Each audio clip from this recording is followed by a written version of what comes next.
Welcome to భారత వనిత TV. Palnadu ప్రాంతంలో వేద హాస్పిటల్స్ ద్వారా అత్యాధునిక వైద్య పరికరాలతో మెరుగైన వైద్య సేవలు అందిస్తూ ప్రజలకు చికిత్సలు అందిస్తున్న వేద హాస్పిటల్స్ అధినేత డాక్టర్ నవలూరి కాంతికుమార్ రెడ్డి గారు మనతో ఉన్నారు.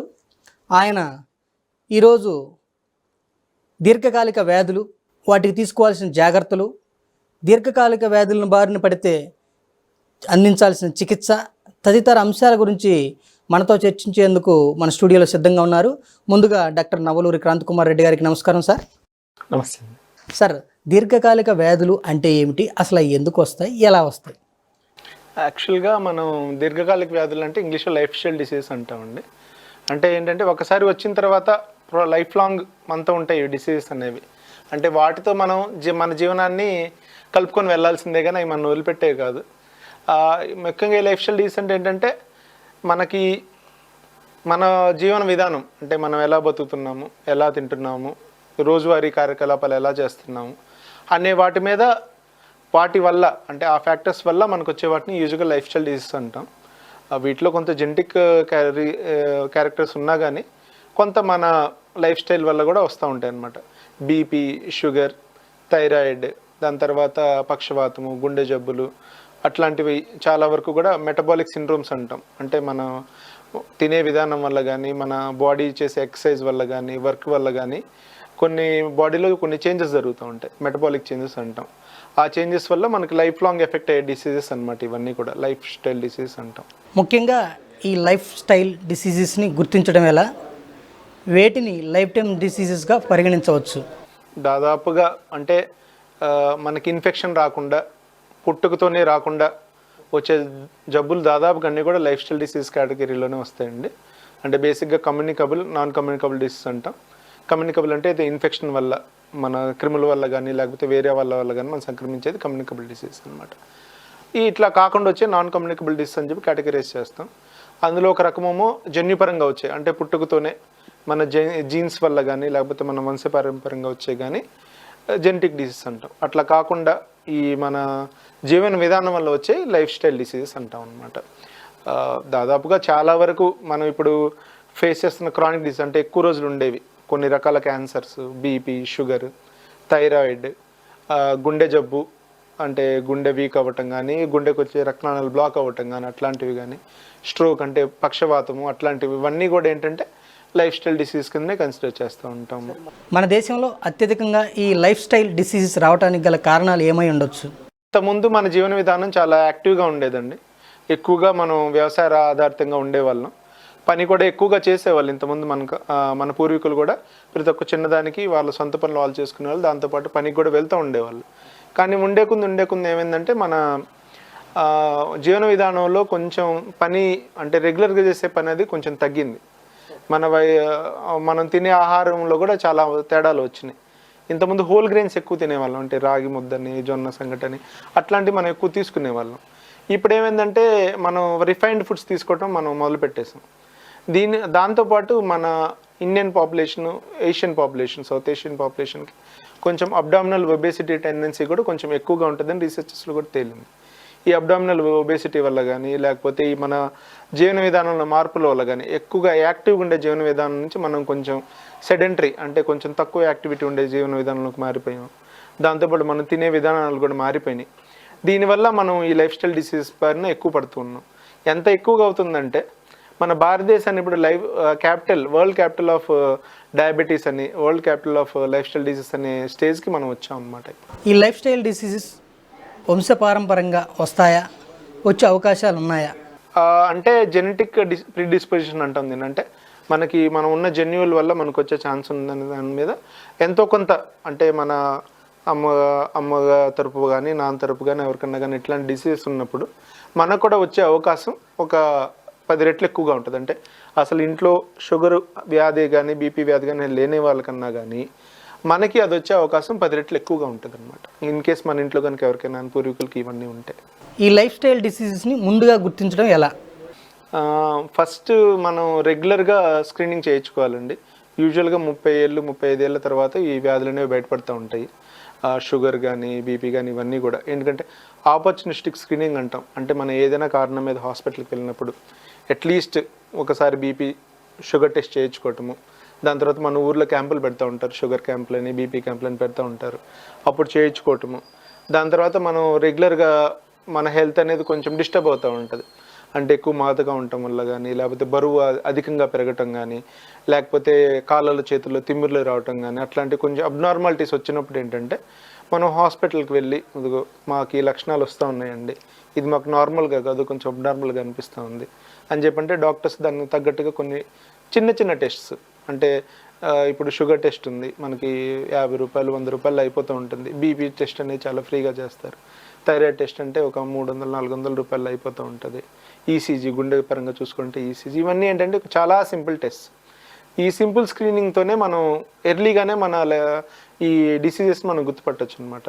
సో మనం కనుక అప్పుడు డాక్టర్ గారు ఈ పరీక్షల రిపోర్ట్స్ అవన్నీ చూసి చెప్తూ ఉంటారు, అంటే మీరు స్టార్టింగ్ స్టేజ్లో ఉన్నారనో, లేకపోతే మీకు ఇంకో 2-3 ఏళ్ళ దాకా వచ్చే అవకాశం లేదనో అట్లా చెప్తూ ఉంటారు. సో దాన్ని బట్టి మనం నెక్స్ట్ ఏ స్టెప్స్ తీసుకుంటే మనం జాగ్రత్త పడవచ్చు. ఈ ఇన్ కేస్ కనుక మనకు వస్తే ఏ స్టేజ్లో ఉందనేది మనకు తెలుస్తుంది. ఏ స్టేజ్లో ఉందో తెలిసినప్పుడు దానికి తగ్గట్టుగా మందులు వాడాలా, లేకపోతే మన జీవనశైలిలో మార్పులతోనే సరిపోతుందా, ఇన్ కేస్ కొంచెం అడ్వాన్స్ స్టేజ్లో ఉంటే మరి ఇంకా వేరే టెస్ట్లు ఏమేమి చేయించుకోవాలి, అవన్నీ చూసుకుంటే ఏంటంటే మన చిన్న చిన్న ఖర్చులు, చిన్న చిన్న టెస్టులతోనే మనం ఫ్యూచర్లో ఎటువంటి ఇబ్బంది పడకుండా మనల్ని కాపాడుకోవచ్చు అనమాట. దీర్ఘకాలిక వ్యాధులుగా పరిగణించే బీపీ, షుగర్, థైరాయిడ్ వంటి వ్యాధులను ముందుగా గుర్తించడానికి అసలు అవకాశం ఉంటుందా? ముందుగా గుర్తించడం ఎలా? ఆపర్చునిటీ స్క్రీనింగ్ ఏనండి. లక్షణాలు రాకముందు, అంటే ఎఫ్బిఎస్, ఆర్బిఎస్ అంటాం. ఆర్బిఎస్ అంటే ర్యాండమ్ బ్లడ్ షుగర్. ఇది కానీ 200 కంటే ఎక్కువ ఉందనుకోండి, మనం ఐడెంటిఫై చేసేసి మీకు షుగర్ వచ్చే ఛాన్స్ ఉందని చెప్పొచ్చు. అదే కనుక బీపీ అయితే రెగ్యులర్ స్క్రీనింగ్, మనం ఎప్పుడు ఛాన్స్ దొరికితే అప్పుడు హాస్పిటల్కి వెళ్తాం, లేకపోతే ఎక్కడైనా బయట చెక్ చేస్తూ ఉంటారు. సో ఒక్కసారి బీపీ చెక్ చేయించుకొని, అంటే కొంచెం అప్పర్ లిమిట్లో ఉందా లేకపోతే ఎక్కువగా ఉందని చూసుకోవటం. అంతేగాని జన్యుపరంగా టెస్టులు చేసేసి ఓకే మీకు ఇది వచ్చే ఛాన్స్ ఉందని చెప్పడం అనేది యూజువల్గా జరగదండి. కాకపోతే కొన్ని సినారియోస్ ఏముంటాయంటే బిఎంఐ అంటాం, అంటే మన బాడీ మాస్ ఇండెక్స్, మన హైట్కి వెయిట్కి బట్టి మన బిఎంఐని మనం క్యాలిక్యులేట్ చేస్తూ ఉంటాం అనమాట.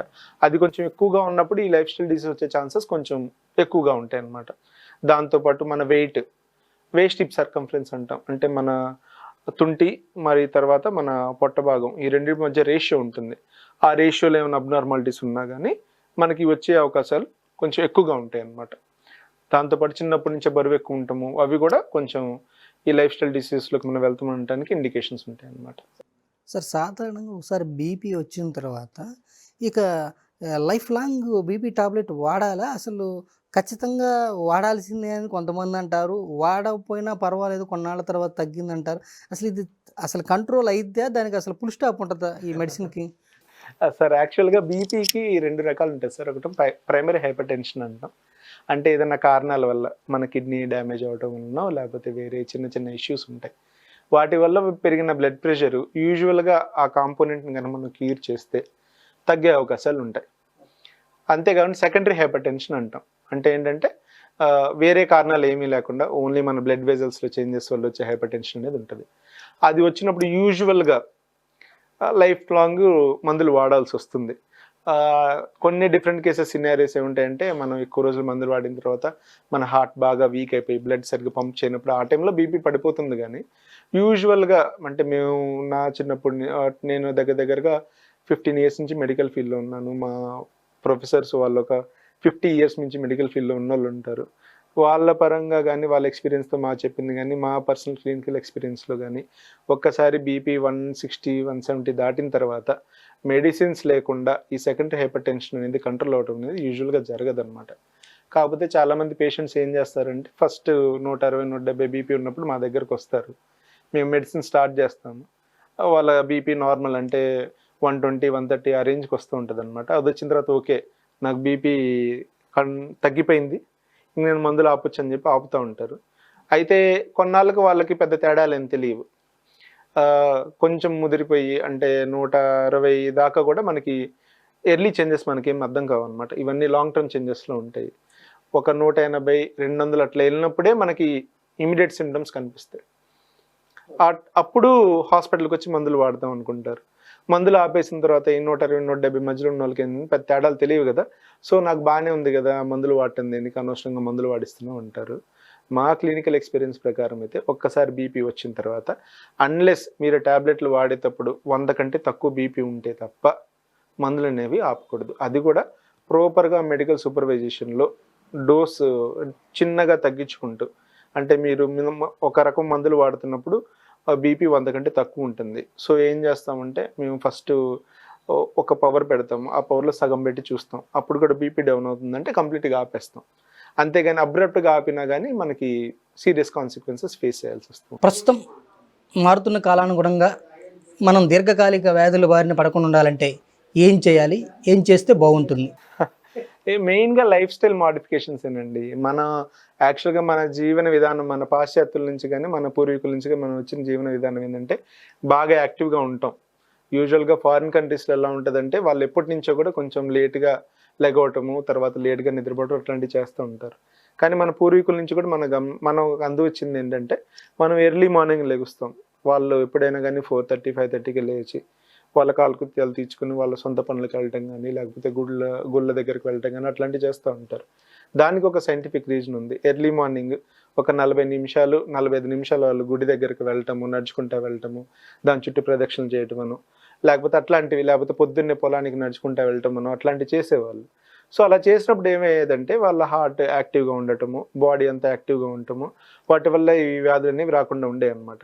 సో మనం కూడా అలానే ఎర్లీ మార్నింగ్ లెగవటము, ఎర్లీ మార్నింగ్ ఒక 45 minutes exercise, physical activity, either cardiac అంటే మీకు నచ్చినది ఏదైనా కానీ, కొంచెం బాడీ కొంచెం అలిసేలాగా వాకింగ్ అవ్వచ్చు, బ్రిస్క్ వాకింగ్ అవ్వచ్చు, ఏదైనా గేమ్ మీకు నచ్చిన గేమ్ ఏదైనా అవ్వచ్చు, లేకపోతే రన్నింగ్ అవ్వచ్చు, సైక్లింగ్ అవ్వచ్చు, ఏదైనా కానీ అట్లాంటివి చేసినప్పుడు ఏంటంటే మనం గుండె యాక్టివ్గా ఉంటుంది, ఫిట్గా ఉంటుంది.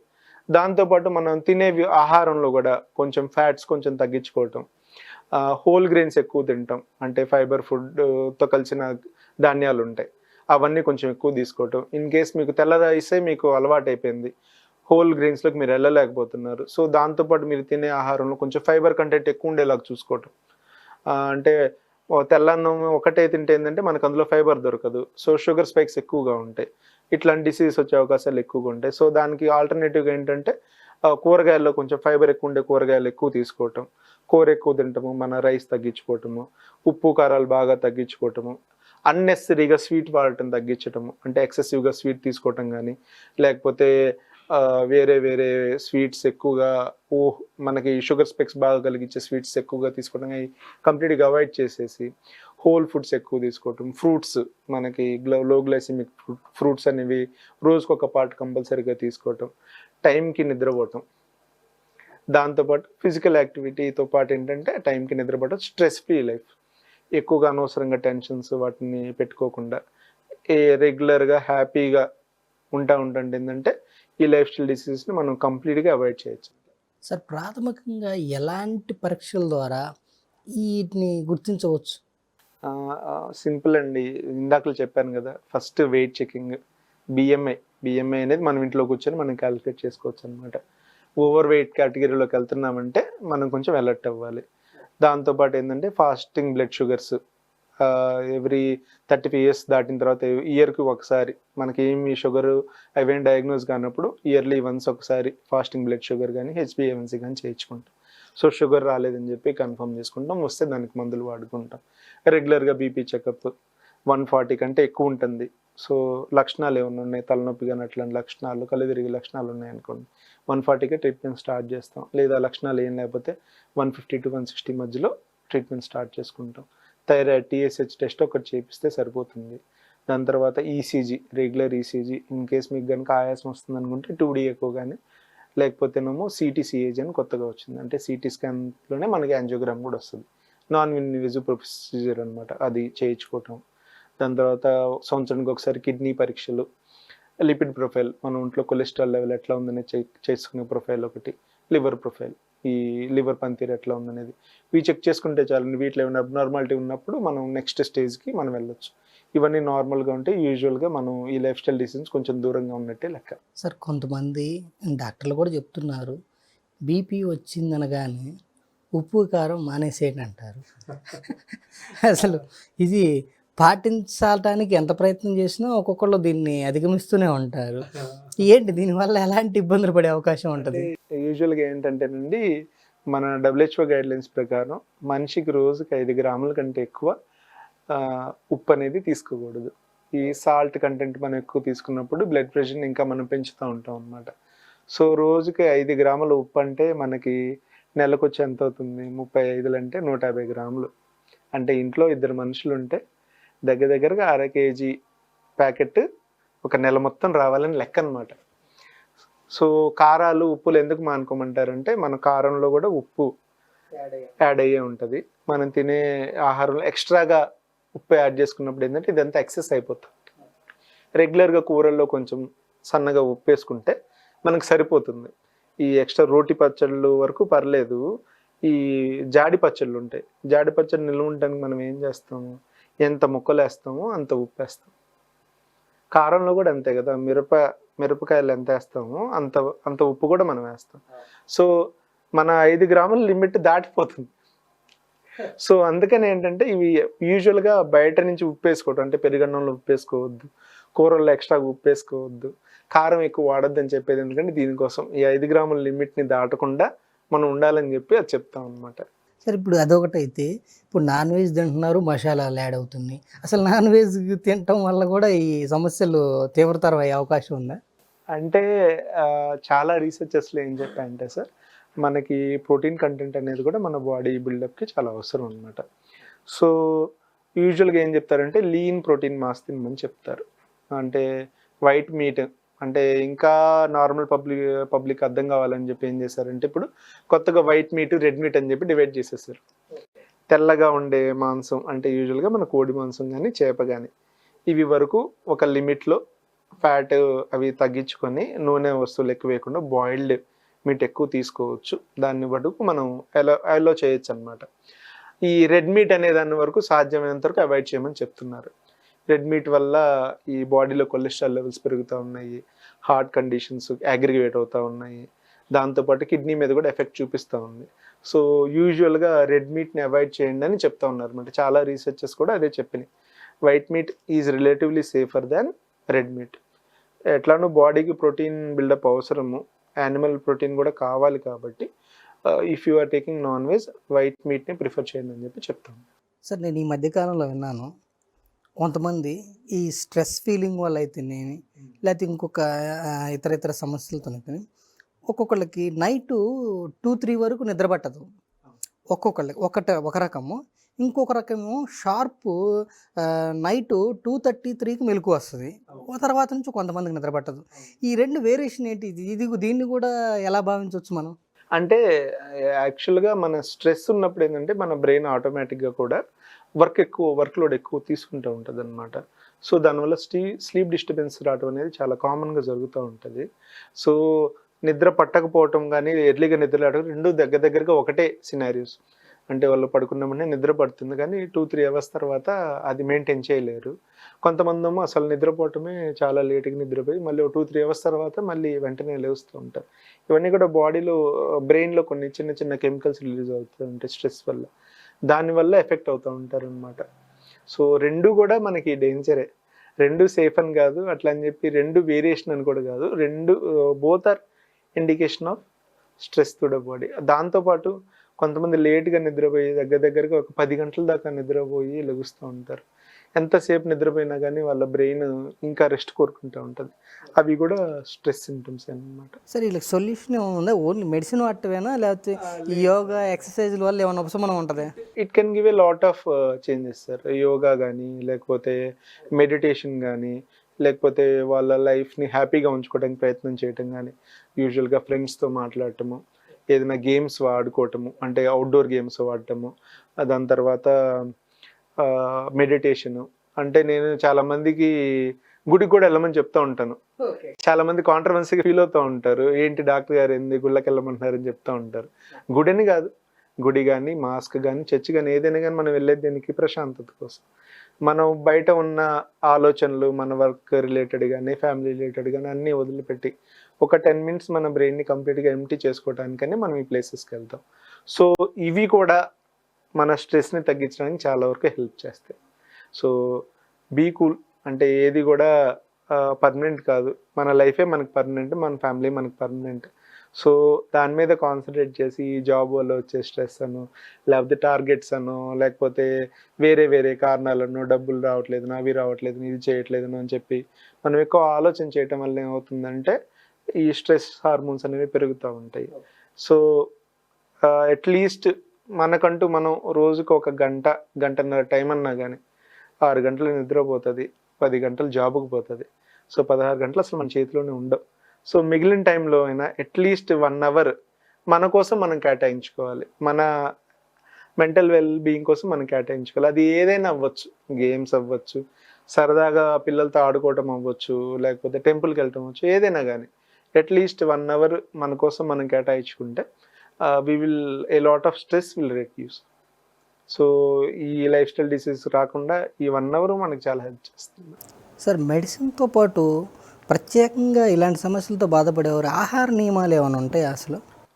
ఉంటాయి సార్. ఆహార నియమాలు ఖచ్చితంగా పాటించాల్సిందే. హోల్ ఫుడ్ అంటే మనం ఏమంటామంటే కాంప్రహెన్సివ్ ఫుడ్స్ అంటాం, కొంతమంది బ్యాలెన్స్డ్ డైట్ అంటారు. ఒక్కొక్క దానికి ఒక్కొక్క రకం. కొంతమంది ఇప్పుడేమో హోల్ ఫుడ్స్ తీసుకోండి అని చెప్తూ ఉంటారు, కొంతమంది బ్యాలెన్స్డ్ డైట్ తీసుకోమంటారు, కొంతమంది ఏమో కాంప్రహెన్సివ్ ఫుడ్ తీసుకుంటారు. ఏది వెళ్ళినా కానీ అల్టిమేట్గా ఒకటే, ఎంత అమౌంట్ కార్బోహైడ్రేట్ బాడీకి వెళ్ళాలి, ఎంత అమౌంట్ ప్రోటీన్ బాడీకి వెళ్ళాలి, ఎంత అమౌంట్ ఫ్యాట్ బాడీకి వెళ్ళాలి, ఎంత అమౌంట్ ఫైబర్కి వెళ్ళాలి. ఇదంతా కూడా ఒక్కొక్క డిసీజ్కి ఒక్కో రకంగా మారుతూ ఉంటుంది. ఇప్పుడు డయాబెటిక్స్ ఉన్నారు, అంటే షుగర్ పేషెంట్స్ ఉన్నారు. సో ప్రోటీన్ కంటెంట్ కొంచెం రిలేటివ్గా ఎక్కువ ఉండాలి, కార్బోహైడ్రేట్ కొంచెం రిలేటివ్గా తగ్గించాలి, ఫైబర్ కంటెంట్ బాగా పెంచుకోవాలి, ఫ్యాట్ కంటెంట్ కూడా రిలేటివ్గా తగ్గించుకోవాలి. సో ఇవన్నీ ఏంటంటే మనకి హోల్సమ్గా ఒక ప్యాకేజ్ లాగా ఉంటుంది అనమాట. ఒక్కొక్క వ్యాధికి ఒక్కొక్క రకమైన డైట్ ప్లాన్ ఉంటుంది. సో అందరికీ ఒకటే డైట్ ప్లాన్ వర్క్ చేయదు, కాకపోతే అందరూ కూడా దీనికి కొంచెం అటు ఇటుగానే మనం మేనేజ్ చేసుకుంటూ ఉండాలన్నమాట. సో మీ ఫిజిషియన్ ఎవరైనా కానీ వన్ కన్సల్ట్ చేస్తే they will device a nice diet plan for you which will be helpful. దాంతో కాకుండా జనరల్ పాపులేషన్ నేను చెప్పేది ఏంటంటే కార్బోహైడ్రేట్ కంటెంట్ ఇంటేక్ ఎట్లయినా కానీ మనం కొంచెం తగ్గించుకోవటమే మంచిది. దాంతోపాటు కార్బోహైడ్రేట్ కనుక మనం తీసుకోవాలి కంపల్సరీ అనుకుంటే దాంతోపాటు ఫైబర్ రిచ్ ఫుడ్ ఎక్కువ తీసుకోవాలి. ఫ్రూట్స్ అవ్వచ్చు, వెజిటబుల్స్ అవ్వచ్చు, ఏదైనా కానీ కొంచెం ఫైబర్ కంటెంట్ ఎక్కువ ఉండేది తీసుకోవాలి. దాంతోపాటు ప్రోటీన్ అనేది కూడా మనకి ఎసెన్షియల్ పార్ట్ అనమాట. సో నువ్వు ఎంత కార్బోహైడ్రేట్ తీసుకుంటావో అంత క్వాంటిటీ ప్రోటీన్ కూడా బాడీకి వచ్చేలాగా చూసుకోవాలి. ఎందుకంటే దేస్ ఆర్ బిల్డింగ్ బ్లాక్స్. మన మజిల్ బిల్డప్ కానీ మన ఇమ్యూనిటీ బూస్ట్ చేయడం కానీ దీనికి కానీ ప్రోటీన్స్ అనేవి చాలా అవసరం అనమాట. సో మరి డాక్టర్ గారు ఫ్యాట్ ఏం అవసరం లేదంటే ఫ్యాట్ కూడా కావాలి, కాకపోతే గుడ్ ఫ్యాట్, బ్యాడ్ ఫ్యాట్ అని కొన్ని ఉంటాయి. సో దాన్ని నీట్గా సెలెక్ట్ చేసుకొని గుడ్ ఫ్యాట్ ఉన్న కంటెంట్స్ కొంచెం ఎక్కువ తీసుకోవటం, బ్యాడ్ ఫ్యాట్ని కంప్లీట్గా అవాయిడ్ చేయటం అనేది చేస్తే బ్యాలెన్స్డ్ డైట్లోకి వస్తే కనుక చాలా వరకు డిసీజ్ మనం కంట్రోల్ చేయొచ్చు. కానీ డిసీజ్ స్పెసిఫిక్ డైట్ ప్లాన్ అనేది మనం ఇట్లా ఎక్స్ప్లెయిన్ చేయడం కొంచెం కష్టము. సో మీకు ఏ వ్యాధి ఉంటే దాని ప్రకారంగా మనం మీ డైట్ ప్లాన్ని మార్చుకోవాలన్నమాట. సో దీని అర్థం ఏంటంటే కంప్లీట్గా ఏదో పూర్వకాలం వాళ్ళు తిన్నట్టుగా రాగులు జొన్నలకి పోనవసరం లేదు. మనం రెగ్యులర్గా తినే ఆహారంలో చిన్న చిన్న మాడిఫికేషన్స్ చేసుకొని we can get a balanced diet for hour disease. Sir ఈ నిద్రలేని సమస్య వాళ్ళు స్లీపింగ్ టాబ్లెట్ లాంటిది ఒకటి వేసుకుంటారు, అది వేసుకోవటం వల్ల ఎలాంటి దుష్ప్రభావాలు వచ్చే అవకాశం ఉంటుంది? అంటే మైల్డ్ డోసెస్ అట్లాంటి వల్ల పెద్ద ప్రాబ్లమ్స్ ఏమి ఉండవు. కానీ యూజువల్గా మనకి బయట మందుల షాప్లో వీళ్ళు తీసుకునే మెడిసిన్స్ వల్ల ఏమవుతుందంటే ఎడిక్షన్ ప్రాపర్టీస్ వస్తాయి. సో కొన్నాళ్ళకి ఏమవుతుందంటే ఈ మందులు వేసుకోకపోతే మాకు నిద్ర రావట్లేదు అట్లాంటి ఫీలింగ్లోకి వెళ్ళిపోతారు అనమాట. సో అది కూడా కొంచెం కంట్రోల్డ్గా తీసుకోవాలి. సో కొన్నాళ్ళకి ఏమవుతుందంటే బ్రెయిన్ దాని లెవెల్స్కి అలవాటు అయిపోతుంది. సో చిన్నగా డోసెస్ పెంచుకోవాల్సి వస్తూ ఉంటుంది. సో ఈ డోసెస్ పెంచుకున్నప్పుడు ఏంటంటే మళ్ళీ అది వేరే సిస్టమ్స్ మీద ఎఫెక్ట్ చేయడం మొదలు పెడుతుంది. అంటే ఊపిరితిత్తుల మీద కానీ గుండె మీద కానీ ఎఫెక్ట్ చేయడం మొదలు పెడుతూ ఉంటుంది అనమాట. సో స్లీపింగ్ పిల్స్ తీసుకునే వాళ్ళకైతే మా సజెషన్ ఏంటంటే కొంచెం ప్రాపర్ గైడెన్స్లో, ప్రాపర్ క్లినికల్ గైడెన్స్లోనే మీరు వాడుకోవాలి. ఏదో పక్కన మన ఇంట్లో మన అమ్మమ్మ వేసుకుంటుందనో, లేకపోతే మన బాబాయ్ పెదనాన్న వేసుకుంటున్నారనో వాళ్ళ ట్యాబ్లెట్స్ మనం కొంచెం అరువు తీసుకున్న వేసుకోవడం అట్లాంటివి అయితే అసలు చేయకూడదు అనమాట. సో మీ హెల్త్ కండిషన్ తగ్గట్టుగా మీ ఫిజిషియన్ మీకు ప్రిస్క్రైబ్ చేస్తారు. ఆ మెడిసిన్ అయితేనే మీకు కొంచెం దుష్ప్రభావాలు తక్కువగా ఉంటాయి అన్నమాట. సో వాళ్ళ కండిషన్ ఒకటై ఉండొచ్చు, మన కండిషన్ ఒకటై ఉండొచ్చు. సో ఆ కండిషన్కి వాళ్ళు వాడుతున్నది వాళ్ళకి అడ్జస్ట్ అవుతుంది. మన కండిషన్కి ఇవి సరిపోతాయని గ్యారంటీ లేదనమాట. సో అనవసరమైన ఎడిక్షన్లోకి, దాని తర్వాత అనవసరమైన ప్రాబ్లమ్స్లోకి వెళ్తూ ఉంటాం. సో అందుకనే బీ కాషియస్గా ఉండాలి. స్లీప్కి వచ్చే మెడిసిన్స్, స్లీప్ పిల్స్ వేసుకునేటప్పుడు అండర్ ప్రాపర్ మెడికల్ సూపర్విజన్లో చేసుకుంటేనే దానివల్ల దుష్ప్రభావాలు చాలా తక్కువగా ఉంటాయి. అదే కనుక మనం అట్లా లేకుండా మనకు సొంతగా తీసుకోవటమో లేకపోతే ఎవరు ఇచ్చారని తీసుకుంటే మాత్రం సీరియస్ కాన్సిక్వెన్సెస్ కూడా ఫేస్ చేయాల్సి వస్తూ ఉంటుంది అనమాట. సరే, ఇప్పుడు ఈ లైఫ్ టైం డిసీజ్ బారిన కనుక పడితే లైఫ్ టైం ఇంకా మెడిసిన్ వాడాల్సిందే ఖచ్చితంగా. అంటే ఇన్వారిబిలీ కొన్ని కండిషన్స్కి తప్పదండి. అంటే మన బాడీ దానికి అలా మారిపోయిన తర్వాతనే మనకు బయటపడతాయి. యూజువల్గా మీకు సింపుల్ లాంగ్వేజ్లో చెప్పాలంటే early stages of life style diseases మనకు అసలు ఏమీ తెలియదు. సో నార్మల్గానే వెళ్తూ ఉంటారు. చాలామంది పేషెంట్స్ ఏమంటారంటే, నేను అప్పుడు షుగర్ చూపించుకున్నానంటే నాకు 250 దాకా ఉంది, నాకు పెద్దగా తేడా ఏమి అనిపించట్లేదు, నేను ఎప్పుడు ఉన్నట్లానే ఉంటున్నాను, అందుకని మందులు వాడలేదని చెప్తూ ఉంటారు. యూజువల్గా జరిగేది ఇదే. అంటే ఎర్లీ స్టేజెస్లో వాళ్ళకి ఏమీ తేడాలు ఏమి తెలియవు అనమాట. ఎప్పుడు ఎఫెక్ట్ అవుతుంది బ్లడ్ వెజల్స్ వల్లనో, లేకపోతే హార్ట్ కండిషన్ వల్లనో, లేకపోతే బాగా విపరీతంగా తలనొప్పి రావటమో, కొంతమందికి అయితే బ్రెయిన్ లోపల బ్లీడ్ అయిన తర్వాత కూడా వాళ్ళకి అప్పుడు తెలుస్తుంది వాళ్ళకి బీపీ ఉందన్న సంగతి. సో ఇట్లాంటి సిమ్టమ్స్ బాగా పెరిగిన తర్వాత వాళ్ళు హాస్పిటల్కి వస్తారనమాట. సో ఆ కండిషన్లో ఉన్నప్పుడైతే మనం లైఫ్ లాంగ్ మెడిసిన్ వాడాల్సి వస్తుంది.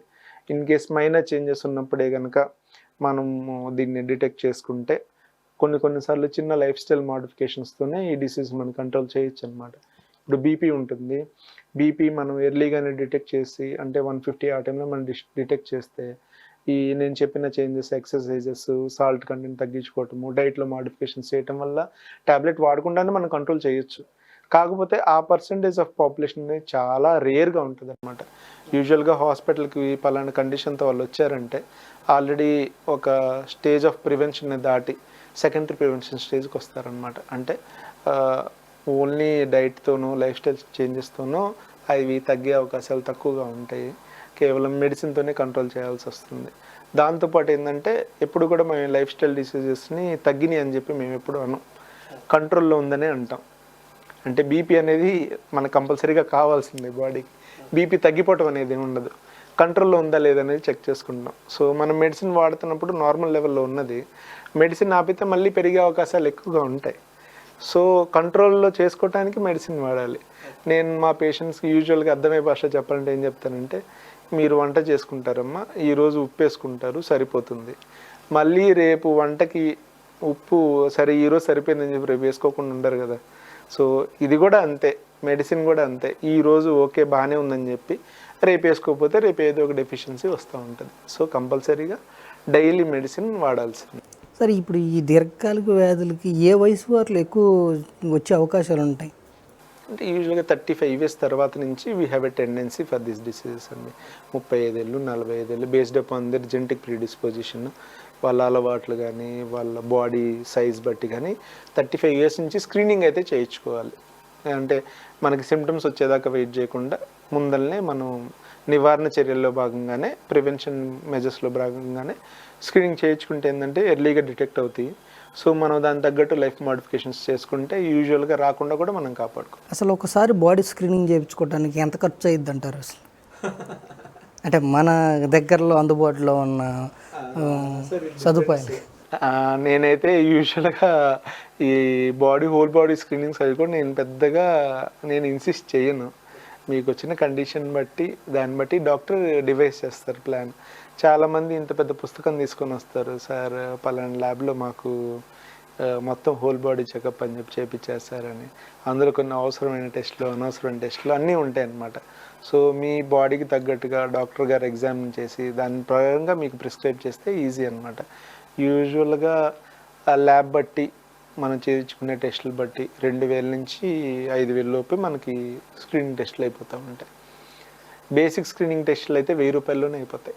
సార్, ముఖ్యంగా ఇప్పుడు మన వేద హాస్పిటల్లో ఇలాంటి దీర్ఘకాలిక వ్యాధులకు కానీ లేకపోతే జనరల్ వాటికి ఎలాంటి వైద్య సదుపాయాలు ఉన్నాయి, ఎలాంటి వైద్య చికిత్స పరికరాలు అందుబాటులో ఉన్నాయి అసలు? మన హాస్పిటల్లో దాదాపుగా ఎండ్ స్టేజ్ రీనల్ డిసీజ్కి, తర్వాత ఎండ్ స్టేజ్ కార్డియాక్ డిసీజెస్ తప్ప మిగతా వాటన్నిటికీ కూడా మన దగ్గర ఫెసిలిటీస్ అవైలబిలిటీలో ఉన్నాయండి. Best in class ventilator support ఉంది. దాంతోపాటు ఆల్ టైప్ ఆఫ్ ఇన్వెస్టిగేషన్స్ అవైలబిలిటీలో ఉన్నాయి. ICU, I'm trained ICU physician and our staff are also very much trained అనమాట. So we can tackle any type of serious illnesses also. దాంతోపాటు మాకు డైరెక్ట్గా Apollo hospital నుంచి cardiac consultation అవైలబిలిటీలో ఉంది. దాంతోపాటు మన ఊర్లో ఉన్న చాలామంది కార్డియాలజిస్టులతో కానీ న్యూరాలజిస్టులతో కానీ మాకు టెలికన్సల్టేషన్, తర్వాత డైరెక్ట్ కన్సల్టేషన్ ఫెసిలిటీస్ కూడా ఉన్నాయి. ఈ లైఫ్ స్టైల్ డిసీజెస్లో నేను స్పెషల్ కోర్సెస్ చేస్తున్నాను. దాంతోపాటు మా ట్రైనింగ్లో కూడా లైఫ్ స్టైల్ డిసీజ్ మేనేజ్మెంట్ అనేది చాలా పెద్ద పార్ట్ అనమాట. ఇన్ఫెక్షస్ డిసీజెస్ అవన్నీ కూడా హ్యాండిల్ చేస్తాము. దాంతోపాటు we have separate counselling sessions. Me patients diet మీకు తగ్గట్టుగా డైట్ ప్లాన్ మాడిఫై చేయడానికి కూడా మా దగ్గర ట్రైన్ సెషన్స్, కౌన్సిలింగ్ సెషన్స్ అవైలబిలిటీలో ఉంటాయి. దాంతోపాటు కౌన్సిలింగ్ సెషన్స్ ఇన్ కేస్ మీకు కనుక ఛాన్సెస్ ఉంటే అవి ఎలా చేయాలనేది, స్ట్రెస్ గురించి కూడా కౌన్సిలింగ్ సెషన్స్ కండక్ట్ చేస్తూ ఉంటాము. దాంతోపాటు we have consultations, surgical oncology consultations ఉన్నాయి. వారానికి ఒకసారి మా దగ్గర సర్జికల్ ఆంకాలజిస్ట్ వస్తూ ఉంటారు. జనరల్ సర్జన్ సర్వీసెస్ అవైలబుల్గా ఉన్నాయి. ఈఎన్టీ సర్జన్ అవైలబిలిటీలో ఉన్నారు. తర్వాత గైనకలాజికల్ సర్వీసెస్ కూడా స్టార్ట్ చేస్తున్నాము. ఎవ్రీథింగ్ అంటే మీ ప్రతి హెల్త్ నీడ్కి మా వేద హాస్పిటల్ ఒక ఆన్సర్గా అయ్యే ఛాన్సెస్ ఉన్నాయండి. సార్, ముఖ్యంగా ఈ పల్నాడు ప్రాంత ప్రజలకి ఈ ఇంటర్వ్యూ ద్వారా, మా భారతవనిత టీవీ ద్వారా మీరు ఇచ్చే సందేశం ఏంటి? మనం ఆరోగ్యంగా జీవించడం అనేది ఒక జీవన విధానం అండి. మన ఆరోగ్యాన్ని కాపాడుకోవాలంటే మన జీవన విధానాన్ని మార్చుకోవాలి. అంటే హెల్దీయర్ చాయిసెస్కి మనం మారుతూ ఉండాలన్నమాట. సో జీవన విధానాన్ని మార్చుకోవటం వల్ల మనం చాలా ప్రాణాంతక వ్యాధుల నుంచి మనం కాపాడుకోవచ్చు. సో లైఫ్ స్టైల్ని మార్చుకుంటే మన డిసీజెస్ అన్నిటిని కూడా మనం తగ్గించుకోవచ్చు అన్నమాట. సో హెల్దీగా ఉండటానికి మేము ఎప్పుడు మీకు తోడుగా ఉంటాం. మీ ఆరోగ్యకరమైన ప్రతి అడుగులో కూడా వేద హాస్పిటల్ మీకు ఎప్పుడు తోడుగా ఉంటుంది. మీ ఫ్యామిలీలో ఏ చిన్న హెల్త్ సమస్య వచ్చినా కానీ we will handle it. And if at all మీకు ఏమైనా సెకండ్ ఒపీనియన్ కావాలి, వేరే కొన్ని పెద్ద పెద్ద డిసీజ్ మీద సెకండ్ ఒపీనియన్ కావాలి, లేకపోతే సపరేట్ అడ్వైజెస్ ఏమన్నా కావాలి, మీకు పలానా డిసీజ్ వచ్చిందని తెలుసు, సో దీనికి బెస్ట్ వైద్యం ఏంటి, ఎక్కడ దొరుకుతుందనే దాని గురించి కూడా we will council you and we will guide you better sir. So please Palnadu ప్రజలందరూ కూడా ఈ మా వేద హాస్పిటల్ని విరివిరిగా ఉపయోగించుకొని మీ ఆరోగ్యకరమైన జీవితంలో మమ్మల్ని కూడా తోడు చేసుకుంటారని కోరుకుంటున్నాను. ఇలా మనకి ఈ దీర్ఘకాలిక వ్యాధులు బారిన పడుకోకుండా తీసుకోవాల్సిన జాగ్రత్తలు, ప్లస్ ఒకవేళ దీర్ఘకాలిక వ్యాధులు బారిన పడితే తీసుకోవాల్సిన చికిత్స తదితర విషయాల గురించి క్లుప్తంగా వివరించారు. దానికి ప్రజలందరూ కూడా ఈ ఇంటర్వ్యూ ద్వారా ఈ సూచనల్ని, సలహాలని స్వీకరిస్తారని భావిస్తున్నాం. ఇలాంటి అమూల్యమైన సూచనల్ని, సలహాని మన భారతవనిత టీవీ ద్వారా ప్రజలకు తెలియజేసినందుకు డాక్టర్ నవ్వులూరి క్రాంతి కుమార్ రెడ్డి గారికి ధన్యవాదాలు తెలియజేస్తున్నాం సార్. నమస్కారం.